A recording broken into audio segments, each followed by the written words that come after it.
Hi, welcome to the Couch Lit Book Club. I'm Lena. And I'm Lauren. And we would love for you to kick back and relax with us while we chat everything reading. We also encourage you to grab a drink or snack while you join us. If you need some inspo, we are drinking the very traditional English breakfast tea today. Before we begin, we do want to acknowledge the traditional custodians of the land in which we're recording on, the Yagara and Turrbal people of the Meanjin Nation. Sovereignty has never been ceded, it always was and always will be Aboriginal land. Now, just a little bit about us. We met at uni a few years back and both work in the media industry. We also love reading and are very excited to share our love for it with you guys who are already avid readers or maybe just getting started. Yeah, so before we get into the episode, I want to give you the lowdown about Couch Lit. So at our core, we're a book club, but we also hope to be a space where people can come together and chat about books. Whether you've been out of the habit since school or you're struggling to get back into reading, or maybe it's a favourite pastime of yours and you're looking for a place to discuss and analyse stories. As Lena mentioned, we both have journalism and media backgrounds and we want to use this perspective in our analysis of books. We also want to discuss the way media and social media influence consumers' perception of reading and of certain books. Let's take BookTok for example. It can be a wonderland for readers, but it can also quickly become a hellscape. So we want to unpack this through our analysis as well. In a nutshell, we love a good, juicy story. So stick with us as we give our 2 cents on the work authors spend hours on hours trying to achieve, while we sit here sipping our tea. Now let's jump into the episode where we are talking everything reading slumps because Lauren, the results are in and it seems like we have all had a doozy read at some point in our time. Definitely. According to our listeners over on our Instagram, 77% of you have been in a slump before, while 23% of you are currently in one. We also asked you what books have put you into a slump and you guys had some very, very interesting takes here. Ruby, you've gone straight to the heartstrings of any Brisbane local with a book that I actually haven't read yet, but I'm really keen to pick up soon, and that's Boy Swallows Universe by Trent Dalton. Ooh, I'm really happy someone mentioned Boy Swallows Universe in here. I think it's a really interesting one to discuss, right? Because I loved it. I think it's such a great story. But at the same time, like, I don't know if this is a controversial take, but it's a bit of like a poster child for the Courier Mail. Like, it's really not subtle in there, the fact that, I don't know, it's just mentioned a lot. But anyway, the story itself I thought was great. I thought it was like really imaginative and I felt the childlike nature of the story. I really enjoyed it. It definitely is something that would have never put me into a slump, so I think that's really interesting that it has done so for Ruby. But again, other people, I've definitely heard from other people, they've had that same kind of opinion. Have you read it? No, I haven't read it yet. No, I haven't seen the screen, like the TV series. Also, I didn't see the play either when it went to QPAC. I haven't seen any of that. No. I still think it's worth a read. Hey, I own the book. I do own it. You've got to read it. Yeah, I'll get to it at some point. Hopefully soon, though. I have said for a while that I will pick it up this year. So that is a goal. So hopefully I'll pick it up. And Ruby, I'm sorry, but your bad review makes me want to pick it up more. So, and the classics weren't spared either, with Hannah actually saying that Wuthering Heights by Emily Bronte was just too much of a struggle for her. And Thomas, you say Catch-22 by Joseph Heller was great, but too dense, which classics can be a tough read anyway, no matter what genre or style they are. But what's actually interesting is not all slumps can be caused by bad read. So we've only mentioned bad reads up until this point, but they can also be caused by reads that are just so good you really can't pick anything up. And Scout over at our Instagram actually says she experienced this after reading the TikTok sensation Fourth Wing by Rebecca Yarros. Now, funnily enough, like I mentioned before, I hadn't read Boy Swallows Universe, but I haven't actually read any of the other titles mentioned by you guys. But after these reviews, I am pretty keen to look into them a bit more and really see why they put you into a slump, whether they were good or bad. I will say I understand where Scout's coming from with Fourth Wing. I read that as well, and it was my first fantasy read ever, and I was kind of worried it would put me into a slump because usually fantasy is such a chore for me to get through, but I surprisingly loved that book, and I was so excited to read the second one in the series Iron Flame. But after reading that, yeah, that was a bit of a slump read for me. But Scout says she actually enjoyed that more. She loved it, yeah, which is so interesting. But that's this whole conversation. It's, there's a book out there for everyone, but also what's going to happen is I'm going to love a book and you're probably going to hate it. Yeah, and like, what's the fun if you both like all the same books? You need to have some disagreement. That's like any media, though. Yeah. Anyway, so moving on to talk about books that we have put Lauren and I into a reading slump. So I've actually chosen to discuss Page Boy by Elliot Page today. Now, I am so disappointed that this didn't work out for me. I did unfortunately DNF this after about 25-30% of the book. And I have been following Elliot's journey like since forever, for a very long time. So I really, really wanted to read this and enjoy it. But unfortunately, it just could not captivate me. The writing style. A writing style for me with any story is make or break. If I can't get into the story through a writing style, I am just not going to enjoy that book, which is so devastating. But with Elliot Page's book, I just felt that the non-linear way of writing, even though they did mention in the beginning of the book that it's written all over the place on purpose because it makes sense to them, unfortunately that non-linear way of writing just took me out of the story. It left me a bit more confused than anything. And, I don't want to critique it too much because it is a personal story, so I don't want to be too harsh here. But unfortunately, I just could not keep on going with it. Which is interesting because I also have this with Sally Rooney. I can't read her books physically because her writing style on paper for me is just too clunky. However, I can listen to her books on audiobook because it's no longer clunky for my brain to process. So I'm wondering if I should pick this up as an audiobook form so I can give it another go, which if you guys think I should, definitely chuck us a DM because I'd really be interested to know that.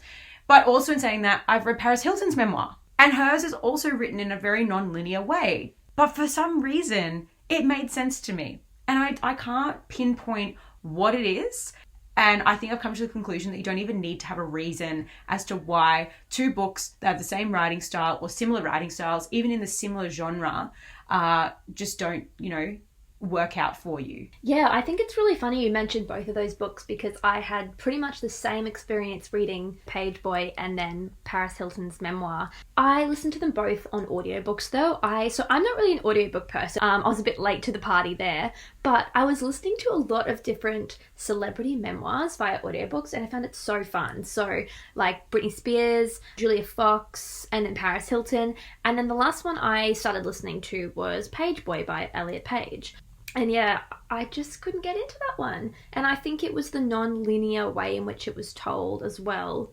But then Paris Hilton's book is also non-linear. So I'm struggling to figure out what it was as well. The only thing I can pinpoint is maybe the tone that they speak with. But this is so nitpicky, but the tone that they speak with in the audiobook, Paris is naturally, or, her persona voice is very bubbly, fun, energetic, and well, I think this also has a lot to do with the content that Elliot Page is talking about, but the tone was a lot lower, slower, and maybe that's a reason as well. So maybe I would enjoy it more as a physical read. Yeah, how interesting that is. And, I think that's a really good pickup with the tone because I do feel like Elliot is a little bit more of a subdued person naturally anyway, compared to Paris. And if you look at our personalities as well, perhaps that's a reflection of our own personalities as well. I'm a very bubbly, extroverted, energetic person. And sometimes maybe getting into that head of a subdued person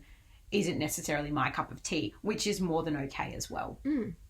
Well, let's chat about my reading slump book now. So, Really Good Actually by Monica Heisey. It was pretty popular just in general, I think. So I was actually really excited to read it. But yeah, it's definitely a slump book for me. I read it in April this year, so only a couple months ago, and I gave it just 2 stars. And honestly, I've been in a bit of a slump since. Now, I wouldn't say my review is all that scathing, but it's certainly not positive. So the book is a debut novel from Monica Heisey, and I want to make it very clear that it's in no means a bad book, and my opinion is just that. As I know a lot of people really connected with this one, and maybe I'm just not the target audience, and that's okay. But before we get into why this book, quite frankly, put me into a slump in more ways than one, for those who haven't read it, I'll read its synopsis.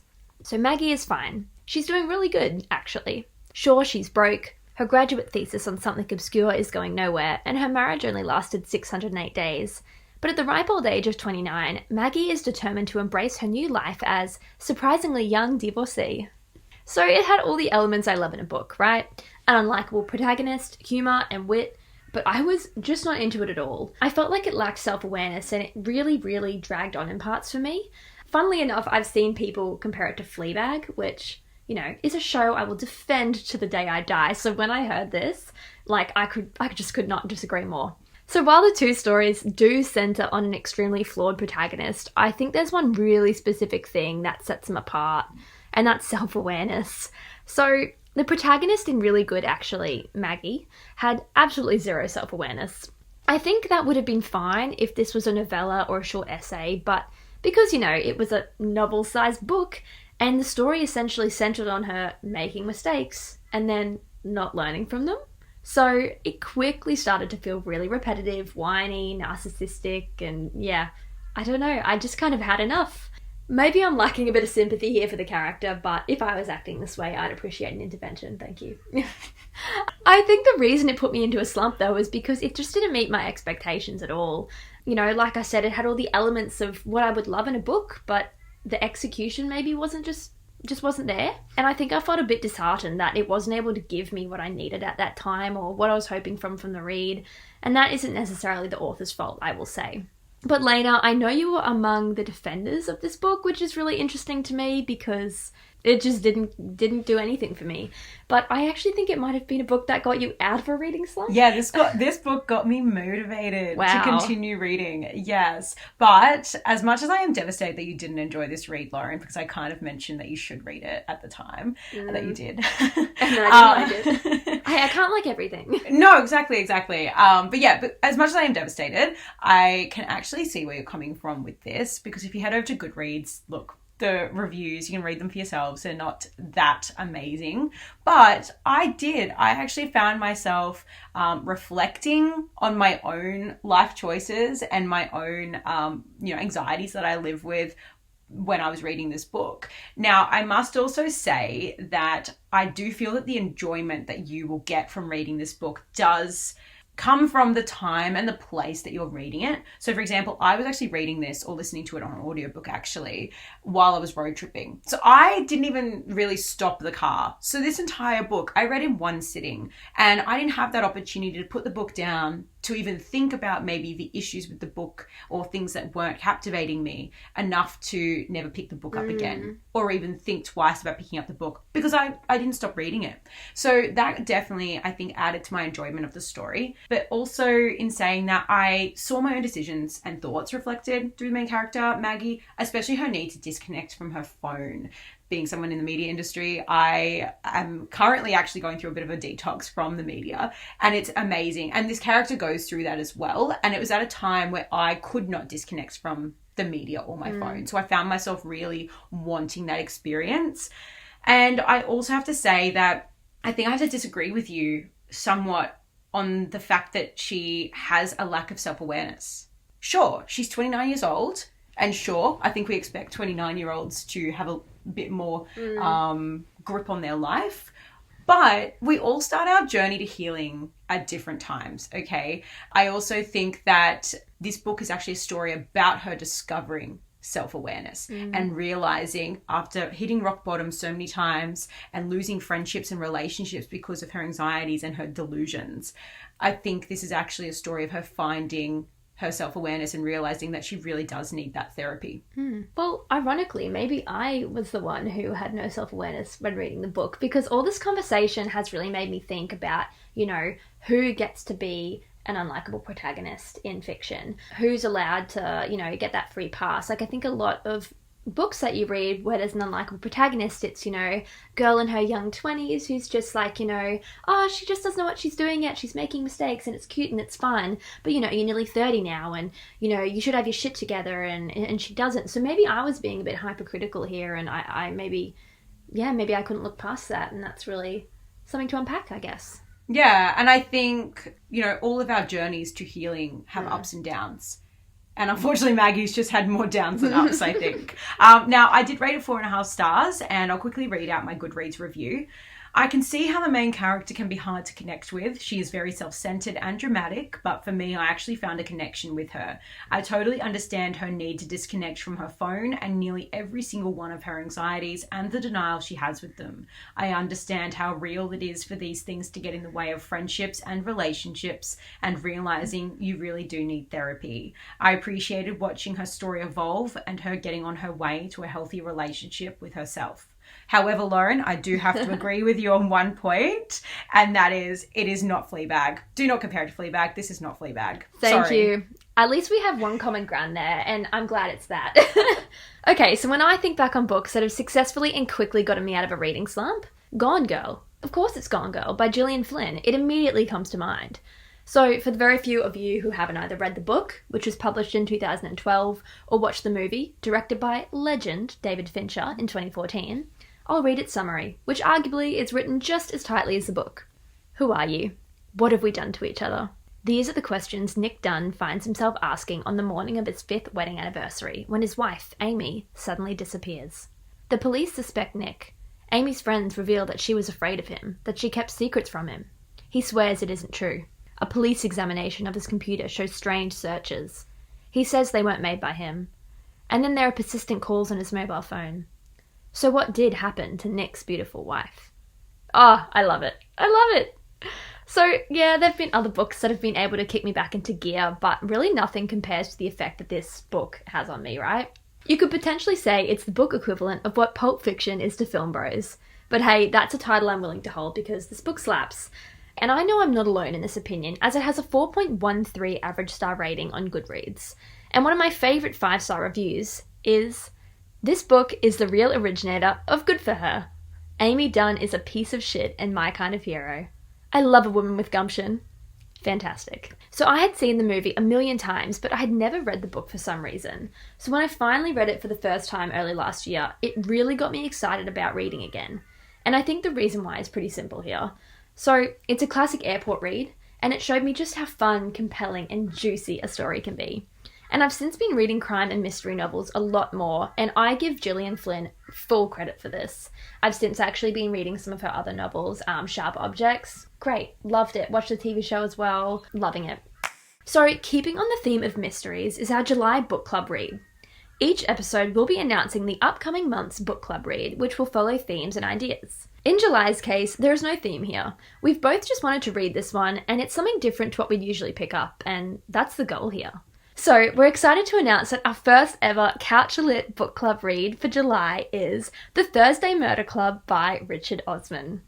Richard is actually an English TV presenter, producer, director, and novelist, and the book is the first in a series he's written, all centered around this Thursday Murder Club. So I think Lena's already read a few chapters, but I'm going in completely blind here. So without giving any spoilers, Lena, can you read a quick summary to get everyone excited? In a peaceful retirement village, 4 unlikely friends meet up once a week to investigate unsolved murders. But when a brutal killing takes place on their very doorstep, the Thursday Murder Club find themselves in the middle of their first live case. Elizabeth, Joyce, Ibrahim and Ron might be pushing 80, but they still have a few tricks up their sleeves. Can our unorthodox but brilliant gang catch the killer before it's too late?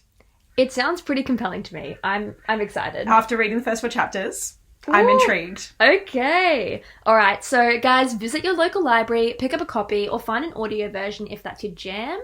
You can keep up with our discussion around the book over on Instagram, but we'll be giving our full analysis in episode 2, so stay tuned. And as we start to grow, we're looking at the best ways to facilitate an actual conversational and interactive book club with you all. So, again, keep an eye out on our Instagram for updates around this. Thank you so much, guys, for listening, and we will see you for our next episode where we chat all things non-fiction. Well, maybe not all things, the genre's pretty broad, but we're not going to give away any spoilers today. And finally, if you aren't already following our Instagram, you can catch us at couchlit.bookclub to keep up to date.